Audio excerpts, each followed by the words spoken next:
किसी बात को लेकर के विवाद छिड़ गया दोनों में। कौन श्रेष्ठ, विवाद ये था। श्रेष्ठता के लिए विवाद छिड़ा। ब्रह्मा कहे कि मैं श्रेष्ठ हूं, विष्णु कहे कि मैं श्रेष्ठ हूं। हम लोगों में भी यही होता है, हम भी अपनी अपनी श्रेष्ठता सिद्ध करने में लगे ही रहते हैं कि मैं बड़ा हूं, मैं श्रेष्ठ हूं, मैं अच्छा हूं। तो दोनों में ये झगड़ा हुआ, कौन श्रेष्ठ कौन श्रेष्ठ। अब दोनों का झगड़ा बहुत बढ़ गया, निर्णय न हो पाए।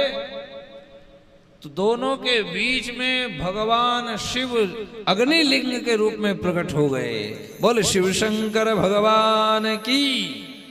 और इतना बड़ा आकार लेकर के भगवान शिव प्रकट हुए कि कोई पता न लगा पाए कि शिवलिंग कितना बड़ा, अग्नि के जैसा प्रदीप्त। आकाशवाणी हुई उस शिवलिंग से कि जो मेरे इस लिंग का पता लगा लेगा वो श्रेष्ठ होगा। दोनों में जो पता लगाए। अब विष्णु गए ऊपर पता लगाने के लिए, और ब्रह्मा गए नीचे। तो विष्णु तो कुछ दूरी तक गए, पता नहीं लगा, लौट आए। और ब्रह्मा गए तो ब्रह्मा ने कहा हमें तो श्रेष्ठ बनना है, क्या करें। बोले झूठ तो बोलना पड़ेगा कि हम पता लगाए आए हैं, पर हमारे कहने से कौन मानेगा। प्रूफ भी तो चाहिए, सबूत भी तो चाहिए कि हाँ ये पता लगा कर के आए, हमने देखा। तो ब्रह्मा ने 2 विटनेस बना लिए, गवाह। कौन कौन। एक तो कैतकी का फूल। कैतकी को कहा तू झूठी गवाही दे देना मेरे पक्ष में कि मैंने इस अग्निलिंग का पता लगा लिया है। और दूसरी गौ माता से कहा तू बता देना कि हाँ हमने देखा, ब्रह्मा पता लगाया है। और ब्रह्मा दोनों को लेकर के आए। तो विष्णु तो पहले ही खड़े थे। लिंग से आवाज आई, कहो ब्रह्मा क्या रहा आपका। ब्रह्मा ने कहा महाराज लग गया पता, हम पता लगा करके आए कि ये लिंग कहां तक है। कहा कैसे माने। कहा ये 2 गवाह हम लाए साथ में, ये केतकी का पुष्प गवाही देगा और ये गाय गवाही देगी। उन दोनों ने सच मानी गवाही भी दे दी झूठी। अब उन दोनों को पता नहीं कौन लालच था। ये तो ब्रह्मा ने लालच दिया होगा कहीं ना कहीं, कुछ ना कुछ किसी प्रकार का। तो झूठी गवाही, क्योंकि झूठी गवाही देने में आज का मनुष्य भी कम नहीं है, सबसे पहले गवाही देता है झूठी। जब झूठी गवाही दी तब अग्निलिंग से आवाज आई, ब्रह्मा झूठ बोल रहे हो और तुम्हारे गवाह भी झूठे। ये लिंग अनंत रूप में है, इसका कोई पता नहीं लगा सकता। ये निराकार है, इसका कोई आकार नहीं। आकार किसी का हो तो उसका पता लगाया जा सकता है, निराकार का कौन पता लगाएगा। इस अनंत आकाश का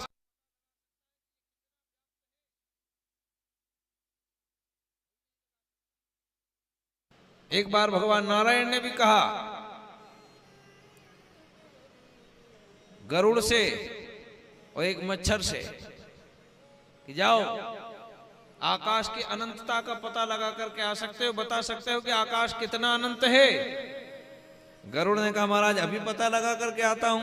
पंख फैलाए गरुड़ उड़ गए।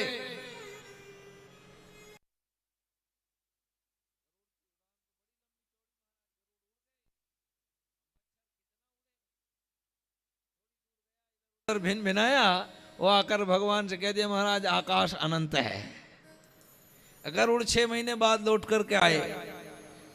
गरुड़ लौट करके आए, भगवान ने पूछा कहो गरुड़ पता चला आकाश के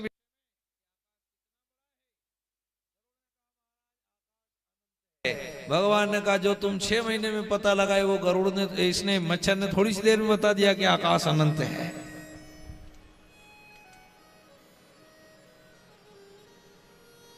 तो कोई पता नहीं लगा सकता क्योंकि आकाश निराकार है, उसका कोई आकार नहीं।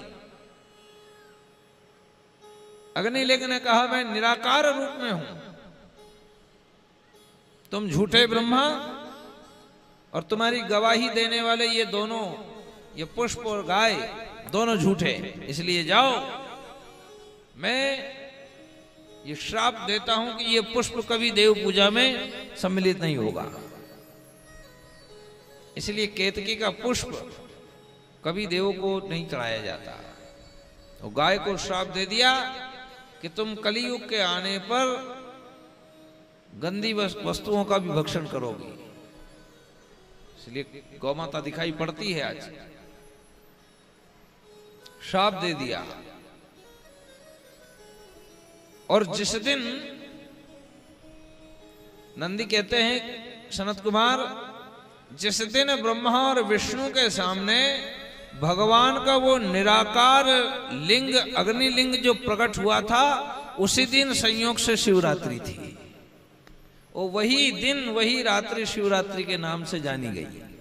उसी दिन भगवान का निराकार रूप में अवतरण हुआ, अग्निलिंग के रूप में।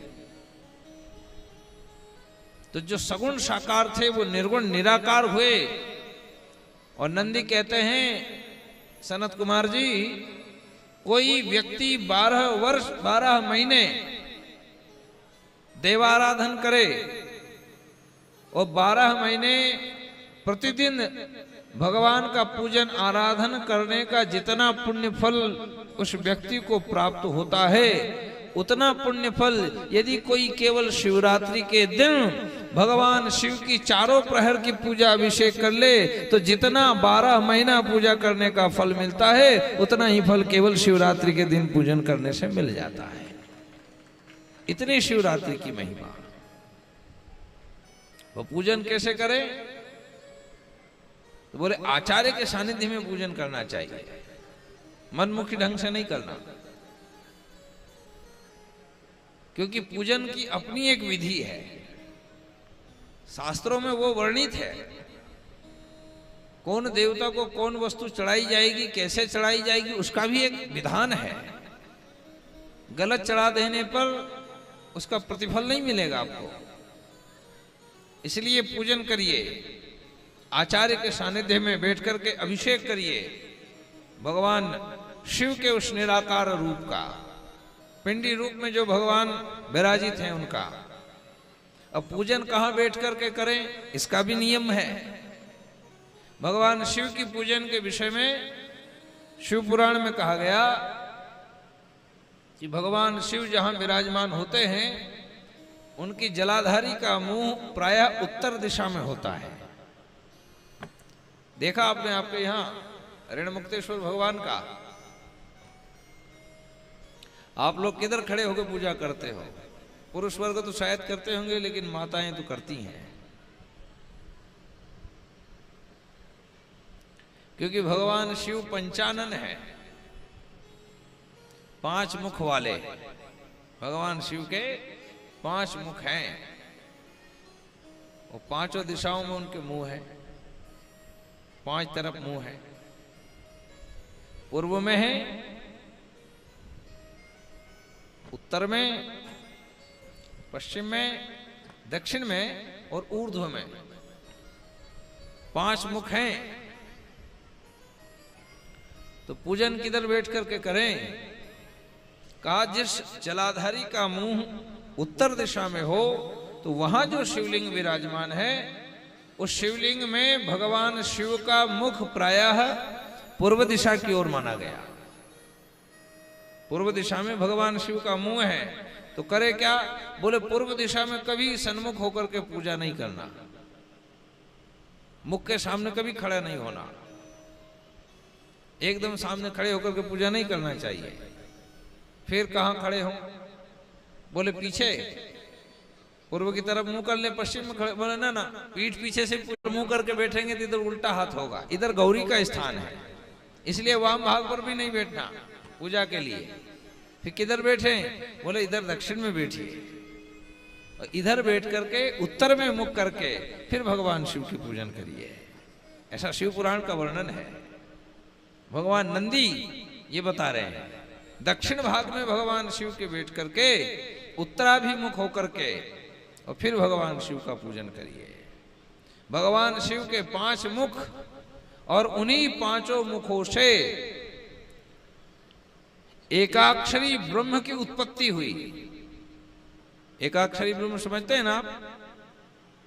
प्रणव, प्रणव ओमकार, उन्हीं 5 मुखों से ओमकार की उत्पत्ति हुई और उसी ओमकार से नमः शिवाय की उत्पत्ति हुई और उसी ओम से गायत्री की उत्पत्ति हुई और उसी गायत्री से वेदों की उत्पत्ति हुई। ऐसा शिव पुराण का वर्णन। ये सब विद्येश्वर संहिता में सूत सोनक और उसके माध्यम से जो संवाद चल रहे उसमें ऐसा बृहद वर्णन है। तो भगवान शिव के 5 मुखों से प्रणव की उत्पत्ति ओमकार की, ओम से नमः शिवाय। इसलिए देखिए प्रणव लगाया जाता है, वरना तो पंचाक्षरी में केवल नमः शिवाय आता है। ये षडाक्षरी भी माना गया ओम के लग जाने से। और ब्राह्मणों को, द्विजों को, जो द्विज हैं उनको नमः शिवाय का जप करने का विधान बताया। क्या जप करें? नमः शिवाय। और जो द्विजोत्तर हैं, अच्छा द्विज कौन कौन है? पहले तो ये समझ लो, द्विज किसको कहते हैं? बोले द्वाभ्याम जन्मनाम जायते सद्विज। जिसका 2 बार जन्म होता है वो द्विज कहलाता है। आप लोग तो कहोगे महाराज हमारा तो एक ही बार हुआ है। एक शरीर में 2 बार जन्म कैसे होंगे? का एक तो मां के गर्भ से हो गया एक बार, दूसरा मां गायत्री मां के गर्भ से। कब? बोले जब आप जनेऊ धारण कर लेंगे तब।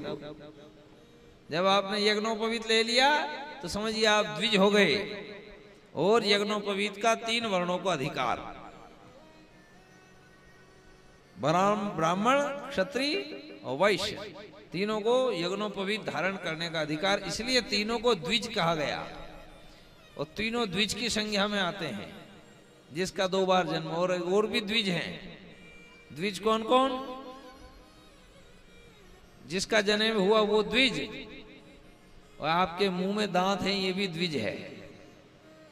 ये भी 2 बार आते हैं, एक बार आकर के चले जाते हैं। और जो एक बार आकर के चले गए उनको क्या कहते हैं महाराज? कई ये दूध के थे,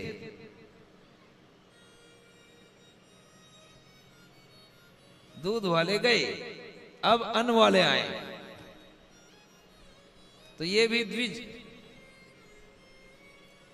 पंछी भी द्विज, पंछियों का भी 2 बार जन्म होता है। एक अंडे के रूप में, दूसरा अंडे से बाहर आते हैं तब। इसलिए द्विज, इसलिए द्विज मात्र को नमः शिवाय का जप करना चाहिए। और जो द्विजोत्तर है, जो श्रेष्ठ है ब्राह्मण, ऐसे ब्राह्मण को शिवाय नमः का जप करना चाहिए। माताओं के लिए भी कहा कि इनको भी शिवाय नमः का जप करना चाहिए, ऐसा वर्णन। तो इस तरह से भगवान की आचार्य के सानिध्य में बैठ करके पूजन करें। भगवान का